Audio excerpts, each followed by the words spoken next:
விருச்சகம் நிம்மதி பெருமூச்சு. நிம்மதியா அப்படின்னா என்னங்கய்யா அப்படிதானே கேக்குறீங்க. விருச்சக ராசியை பொறுத்த வரைக்கும் இந்த ஜூலை மாதம் என்ன மாதிரி சேஞ்சஸ் வரப்போகுது, என்னென்ன பண்ணலாம், இதுல எல்லாம் கேர்ஃபுல்லா இருக்கலாம், என்ன மாதிரி கோயில் வழிபாடு எல்லாம் பண்ணலாம். ஏன்னா உங்களுடைய ராசிக்கு தான் 9ஆம் இடத்துல தான் குருவாரு. பாக்கியஸ்தானத்துக்கு வந்து உச்சமான குரு உங்களை தான் பாப்பன்னு பாத்துட்டு இருக்காரு. ஸோ தொடர்ந்து பாருங்க. அது மட்டும் இல்லாம நம்மளுடைய சேனலை இன்னும் நீங்க சப்ஸ்கிரைப் பண்ணாமலே பார்த்துட்டு இருந்தீங்க அப்படின்னா மறக்காம சேனலை சப்ஸ்கிரைப் பண்ணி வச்சுட்டு உங்களுடைய ஆதரவை தொடர்ந்து கொடுங்க. நீங்க எந்த ராசியில பிறந்தீங்க, என்ன நட்சத்திரத்துல பிறந்தீங்க அப்படின்றது கீழே கமெண்ட் பண்ணுங்க.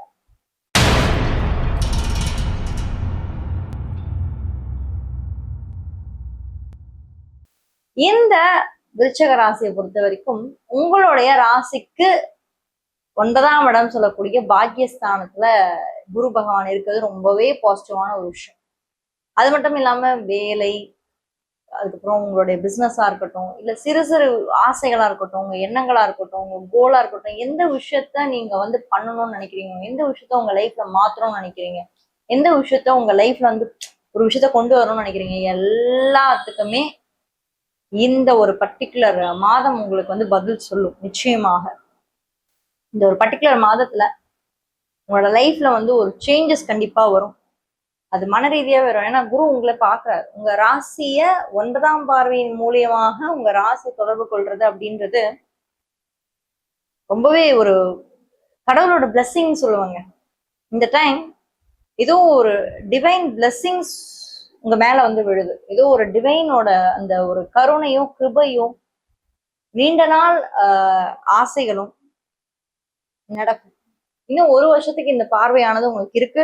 அடுத்து 5ஆம் இடத்துல சனி இருக்காரு. அப்படியே சனிக்கு கீழே இருக்கிறது நம்மால் ராகு 10ல வந்து கேது. ஸோ 4ஆம் இடத்துல ராகு இருந்தா கேது எங்க இருப்பாரு? 10ல தானே இருப்பாரு. அதுவும் சுக்கிரனோட கேது இருக்காரு இந்த மாதத்துல. இந்த மாதம் சுக்கிரன் கேதுவோட இணைவு. 7ஆம் வீட்டுல செவ்வாய், 8ல புதன், 9ல சூரியன் குரு, 10ல கேது சுக்கிரன்.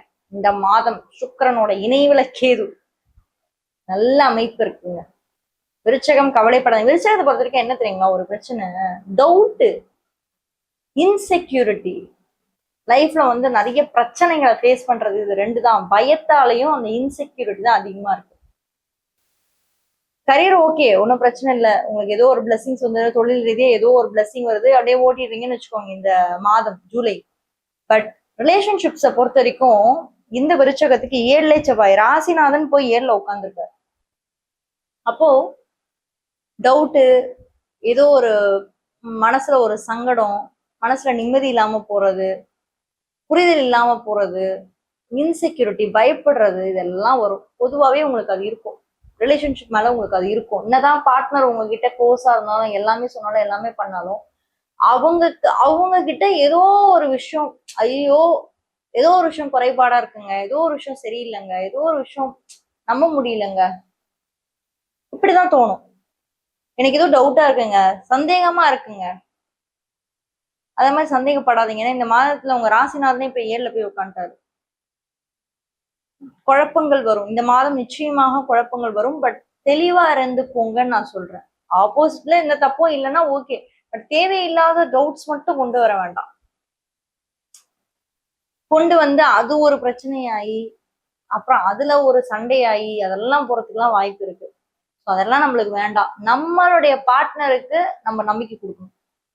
ஏன்னா விருச்சகத்துக்கு மிகப்பெரிய ஒரு டிராபேக் என்னன்னா இன்செக்யூரிட்டி ரொம்ப அதிகம். ரிஷபத்துக்கு செக்யூரிட்டி, அதுக்கு அப்படியே நேர ஆப்போசிட் இருக்கிறது ரிஷபம் தானே. அது எப்பயுமே செக்யூர்டா இருக்கும், ஒரு பாதுகாப்பா இருக்கும். விருச்சகம் ஒரு பாதுகாப்பற்ற தன்மையில தான் இருக்கும். ரைட்டா? சோ பயம் வேண்டாம். என்னை பொறுத்த வரைக்கும் எது நடக்குதோ அது நன்மைக்கே. புரியுதுங்களா?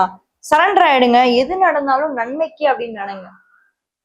இறைவனை மிஞ்சி எதுவும் நடக்க போறது கிடையாது இல்லையா? அப்ப எது நடந்தாலும் நன்மைக்கேன்னு சொல்லி விட்டு பாருங்க, எல்லாமே கரெக்டா நடக்கும். ஓகே. ஸோ ரிலேஷன்ஷிப் பொறுத்த வரைக்கும் இந்த மாதத்துல செக்யூரிட்டி, பயம், அச்ச உணர்வு வரத்துக்கு வாய்ப்பு இருக்கு. திருமண வாய்ப்புகள்லாம் இருக்கா, பண்ணலாமா? ஆல்ரெடி நாங்க பேச்சு வாக்கு போயிட்டு இருக்கு. 2 பக்கமும் ஓகேவா சொல்ற மாதிரி போயிட்டு இருக்கு. இல்ல பெண் வீட்டுக்காரங்க ஓகே சொல்றாங்க, இல்ல இங்க பிரச்சனை வருது, இல்ல நான் மேற்கொண்டு பேசி இதை சரி பண்ணணும்னு நினைக்கிறேன் மேம், எப்படி இருக்க போகுது, ஏதாச்சும் நல்லது நடந்துருமா? கண்டிப்பா நடக்கும். ரொம்ப பாசிட்டிவான டைம். உங்களோட எண்ணங்கள் ஈடேறக்கூடிய மாதம் வந்து இந்த மாதம். சரிங்களா? முயற்சிகள் மட்டும் பண்ணுங்க. இந்த மாதம் மட்டும் சொல்ல முடியாது, உங்களுக்கு குரு பலம் இருக்கு. பொதுவா சொல்லணும்னா விருச்சகத்துக்கு 9ஆம் இடத்துல வந்து உங்களுக்கு குரு வரதுனால உங்க ராசியை பாக்குறாரு, 5ஆம் வீட்டை பாக்குறாரு. சரியா? உங்க ராசியை பாக்குறாரு, 5ஆம் வீட்டை பாக்குறாரு, 3ஆம் வீடு முயற்சி ஸ்தானத்தையும் பாக்குறாரு. சோ ராசி 3, அதுக்கப்புறம் 5. சோ 3 முக்கியமான வீடுகள் வந்து குருவோட பார்வையில இருக்கு. இதை விட என்ன ஒரு சிறப்பு அம்சம்னா சனியை வர பார்த்துட்டு இருக்காரு நம்மால். ரைட்டா? சோ இத்தனை விஷயம் வந்து இந்த மாதம் வந்து நடக்க போகுது. இன்னொன்னு வக்ர சனி வேற போக போகுது. சனி பகவான் வக்ரமாயி வர உங்களுக்கு வந்து போறாரு இந்த மாதத்தை பொறுத்த வரைக்கும். ஸோ நிறைய மாற்றங்கள் இருக்குதான், இல்லைன்னு நான் சொல்லல. டெஃபினட்டா பாசிட்டிவான விஷயங்கள் எல்லாமே ரெடியா காத்துக்கிட்டு இருக்கு. உங்களுக்கு குரு பயிற்சி வேற வந்துச்சு, பிளஸ் குரு வேற உச்ச குரு. இன்னொன்னு இல்லாம அது வந்து குருபலத்துக்கான ஒரு அமைப்புல தான் இருக்கு. நிச்சயமாக வரக்கூடிய மாதங்கள், இந்த மாதங்கள் உங்களுக்கு நல்லதே நடக்கும். அடுத்து படிப்பு சார்ந்த விஷயங்கள்லாம் எப்படி இருக்குன்னா, ராசிக்கு 5ஆம் இடத்துல சனி வேற இருக்காரு, ரொம்ப வக்ரமா வர போறாரு. கொஞ்சம் உங்களுக்கு கிளாரிட்டி இல்லாம இருக்கும். டெசிஷன்ஸ் ரொம்ப வேகமா எடுக்க முடியாது, கிளாரிட்டி இல்லாம இருக்கும், கொஞ்சம் தடைப்படுறதுக்கான வாய்ப்பு இருக்கு. முடிஞ்ச அளவுக்கு காமா இருங்க. சனி வக்ரமா இருக்கிறதுனால நீங்க ஆல்ரெடி எடுத்த டெசிஷன் வக்ரம் அப்படின்னா பின்னோக்கி நகர்ந்து என்ன நடந்துச்சுன்னு பார்த்துட்டு வர்றது, ரிவைவ் பண்றது, ரிவ்யூ பண்றதுன்னு சொல்லலாம். ரிவ்யூ, ஒரு கிளான்ஸ் பாக்குறது. நம்ம வந்து படிச்சு முடிச்சுட்டு இருப்போம், சரிங்களா? இப்போ ஒரு எக்ஸாம் எழுத போறீங்க, படிச்செல்லாம் முடிச்சிட்டீங்க. ஒரு நாளைக்கு இது மேக்ஸ் எக்ஸாம் வருதுன்னு வைங்க, சம் எல்லாம் பார்த்து முடிச்சிட்டீங்க. அடுத்த நாள் காலையில வந்து கிளான்ஸ் திறந்து பார்ப்பீங்கல்ல, என்ன நடந்துச்சு, இந்த சம் எப்படி, அந்த மாதிரி ஒரு கிளான்ஸ் போய் பார்த்துட்டு வர்றது.